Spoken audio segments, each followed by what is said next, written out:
स्वागत है आप सभी का अपने YouTube चैनल एजुकेशन पॉइंट पर।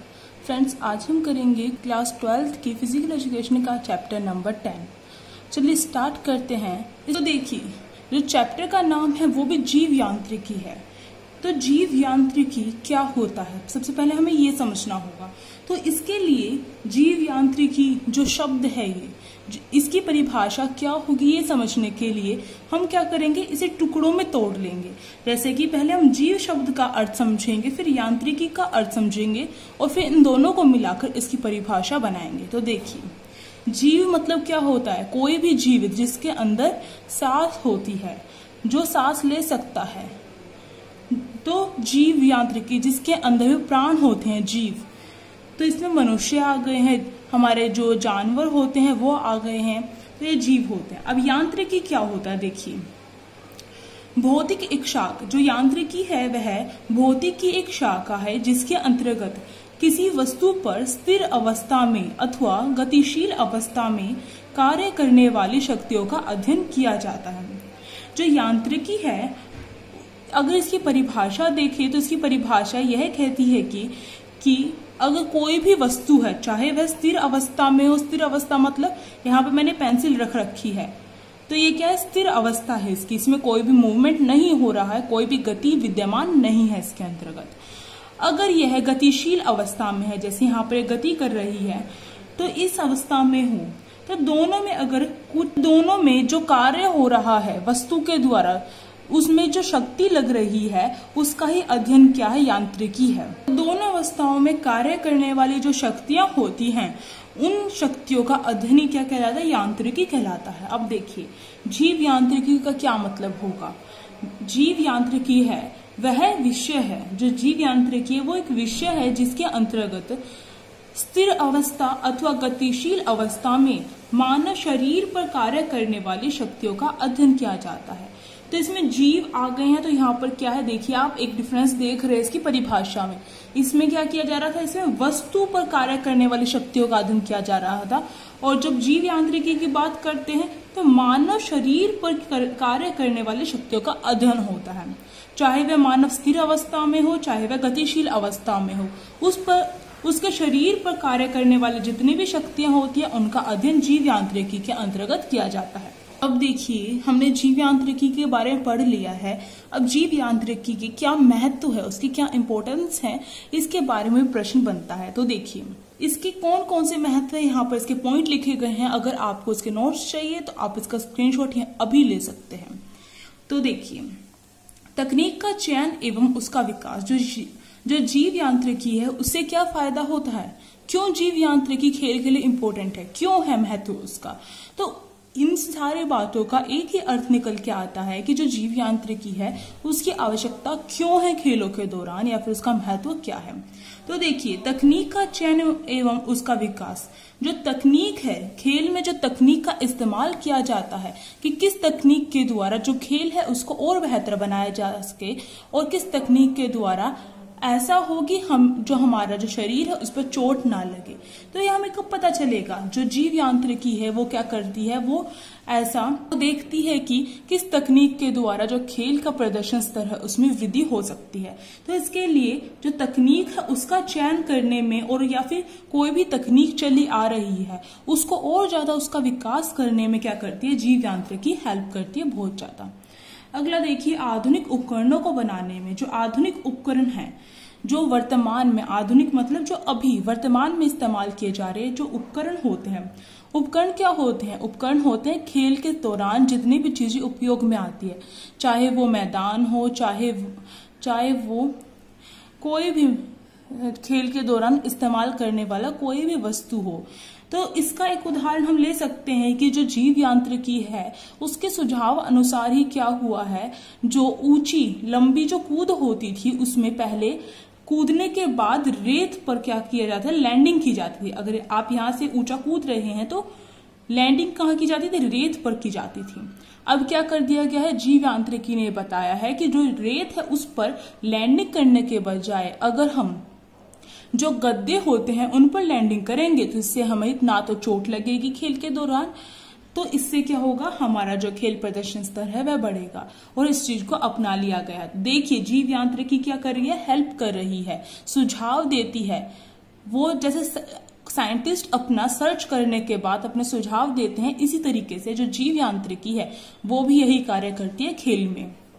अगला देखिए, नई प्रशिक्षण विधियों को बनाने में जो नई प्रशिक्षण विधियां होती है, प्रशिक्षण क्या होता है ये मैं आपको हमेशा बताती हूँ।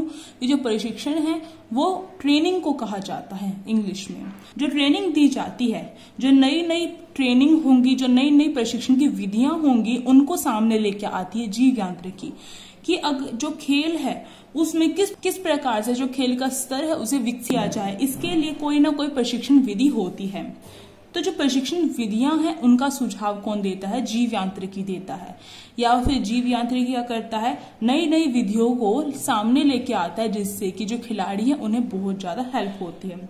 इसका उदाहरण अगर हम लें तो इसका उदाहरण है कि जो शक्ति बढ़ाने के लिए जो आइसोटोनिक विधि है वो किसने दी है, जीव यांत्रिकी ने दी है। आइसोटोनिक विधि आप चैप्टर 12 में पढ़ेंगे आइसोटोनिक विधि के बारे में। अब देखिए, पुनः शक्ति प्राप्ति प्रक्रिया को तेज बनाने में भी क्या है, जीव यांत्रिकी सहायक सिद्ध हुई है। पुनः शक्ति प्राप्ति क्या होती है, ये अगर कोई भी खेल है तो उसमें जो पुनः शक्ति प्राप्ति की जो प्रक्रिया है वो क्या होती है, मेन होती है। जो खिलाड़ी है वो कितनी देर में अपने दोबारा से उसी स्थिति में आएगा, जो रिलैक्स वाली स्थिति होती है उसमें आने के लिए उसे कितना टाइम लगेगा। जो ये चीज है ये बहुत ज्यादा इंपॉर्टेंट होती है। क्यों होती है, अगर खिलाड़ी को अधिक समय लगता है उसी स्थिति में आने में तो वो क्या रहेगा, उसका शरीर थका रहेगा। तो पुनः शक्ति प्राप्ति प्रक्रिया को तेज बनाने में भी जीव यांत्रिकी सहायक हुई है। तो वह क्या करती है, अगर किसी खिलाड़ी को पुनः शक्ति प्राप्ति में देरी होती है तो वह उसका प्रशिक्षण करती हैं और उसकी जो गलतियां या फिर किस प्रकार से उसमें सुधार किया जा सकता है उसका सुझाव देती है। अब देखिए, खेल चोटों से बचाने में जो जीव यांत्रिकी है वह क्या करती है, जो खेल चोटें लगती हैं, खेलते समय जो चोटें लगती हैं उनसे बचाव के लिए उपाय बताती है। अगर खेलते समय किसी भी खिलाड़ी को किसी भी कारणवश चोट लगती है तो उसका कारण बताती है जीव यांत्रिकी कि इस कारण के वश क्या हुआ, तुमने ये गलती करी है या फिर इस कारण तुम्हें क्या हुआ, चोट लगी है। अगर चोट लगी है तो क्या कर सकते हैं, इस तरीके से बचाव कर सकते हैं। तो पहला तो ये हो गया, अगर खेलते समय चोट लग जाए तो क्या करना चाहिए वो जीव यांत्रिकी बताएगी।